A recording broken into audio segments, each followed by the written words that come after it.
Bismillahirrahmanirrahim. Assalamualaikum warahmatullahi wabarakatuh. Wabihi nasta'in wal 'aqibatu lil muttaqin wala 'udwana illa 'alal zalimin. Wassalatu wassalamu ala asyrafil anbiya'i wal mursalin wa ala alihi wa sahbihi ajma'in. Subhanaka la ilma lana illa ma 'allamtana innaka antal alimul hakim. Wala hawla wala quwwata illa billahil aliyul azim. Alhamdulillahirabbil alamin. Warga pendidik dan sidang pendengar bicara ilmu PPD Tanah Merah yang dihormati sekalian. Sesungguhnya waktu berlalu begitu cepat, kita juga mengejar waktu. Waktu itu diibaratkan emas. Jika waktu itu tidak diendahkan, maka ianya akan berlalu begitu sahaja. Diam tak diam, kita sudah hampir untuk menutup tirai 2020 pada tahun ini. Alhamdulillah, syukur juga kita masih lagi berbicara tentang ilmu pencegahan membunuh diri. Saya lebih suka mengambil langkah pendekatan keagamaan, psikospiritual, dalam pencegahan dalaman dan luaran. Untuk menyedarkan seseorang bukanlah semudah yang disangkakan. Bagaimanapun, usaha tetap dilaksanakan agar apa yang dicegah akan menghasilkan kejayaan dan kesempurnaan. Dalam hal ini, kita cuba rujuk kepada firman Allah Subhanahu wa taala dalam surah An-Nisa ayat 29. A'udzu billahi minasyaitonir rajim. Bismillahirrahmanirrahim. Ya ayyuhalladzina amanu la ta'kulu amwalakum bil batili illa an takuna tijaratan an taradin minkum wa la taqtulu anfusakum innallaha kana bikum rahima. Wahai orang-orang yang beriman, janganlah kamu saling memakan harta sesama kamu dengan jalan yang batil, tidak benar, kecuali dalam perdagangan ataupun jual beli yang berlaku atas dasar suka sama suka di antara kamu. Dan janganlah kamu membunuh dirimu. Sesungguhnya Allah penyayang kepadamu. Warga pendidik dan AKP yang dihormati, Islam sebenarnya mahukan agar semua umatnya ada kekuatan fizikal dan kekuatan keazaman dalam menghadapi segala bentuk kesusahan. Islam memang tidak membenarkan seseorang melarikan diri daripada hakikat kehidupan yang susah disebabkan bencana yang menimpa dirinya. Malah Allah Subhanahu wa taala meminta agar kita tidak berputus asa dan tidak lemah keimanan dalam menghadapi cabaran dan dugaan terhadap dirinya. Oleh itu, marilah kita sama-sama untuk berjuang dan berjihad dalam menghadapi cabaran dan dugaan yang diuji oleh Allah Subhanahu wa taala. Insya-Allah ganjaran yang besar menanti kita di akhirat nanti. Secara individunya, kita mampu mencegah cubaan bunuh diri.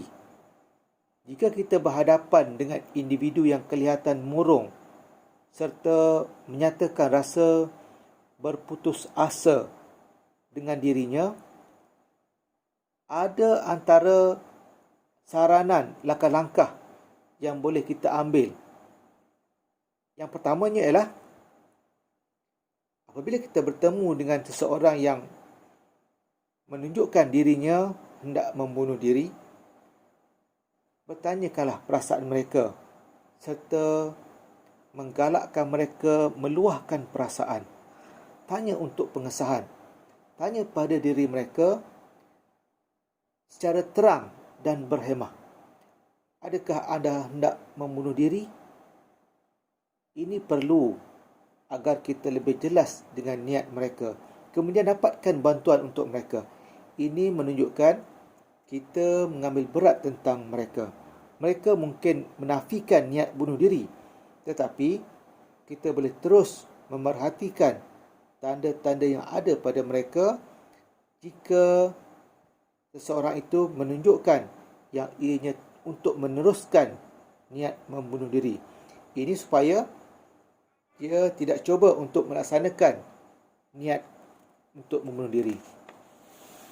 Yang keduanya, cuba dengar masalah yang dialami secara aktif. Biasanya, mereka yang mengalami tekanan, kemurungan, tidak mencari nasihat secara khusus, tetapi mereka memerlukan seseorang untuk mendengar secara empati. Ini dapat membantu mereka untuk rasa tidak keseorangan di samping mengurangkan tekanan.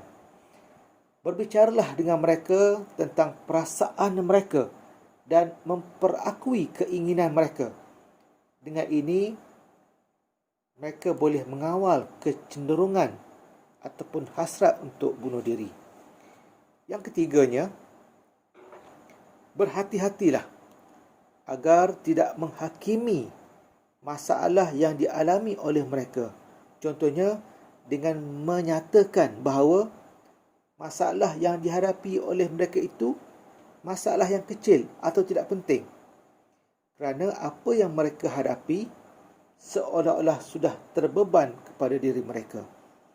Yang keempatnya, tanyakan sama ada mereka perlukan apa-apa bantuan atau pertolongan. Jika mereka perlukan bantuan, bantulah mereka dan rujuklah mereka kepada ahli psikiatrik atau kaunselor untuk membantu memahami perasaan mereka dengan segera.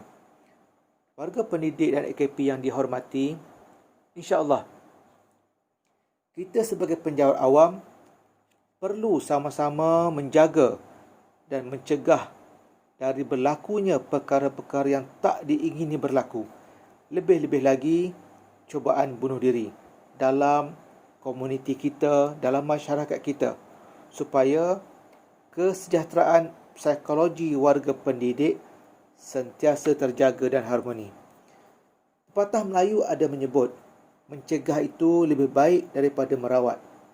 Sebagaimana kita sebagai penjawat awam dan juga warga pendidik sentiasalah mengambil langkah pencegahan sebelum berlakunya perkara-perkara yang tidak diingini. Islam juga mengajar kita supaya tidak berputus asa dan hendaklah berusaha mencari jalan penyelesaian jika ada masalah yang dihadapi. Sekian dulu untuk perkongsian kali ini. #3A Aware Alert Action. Kita jaga kita. Sekian. Wassalamualaikum warahmatullahi wabarakatuh.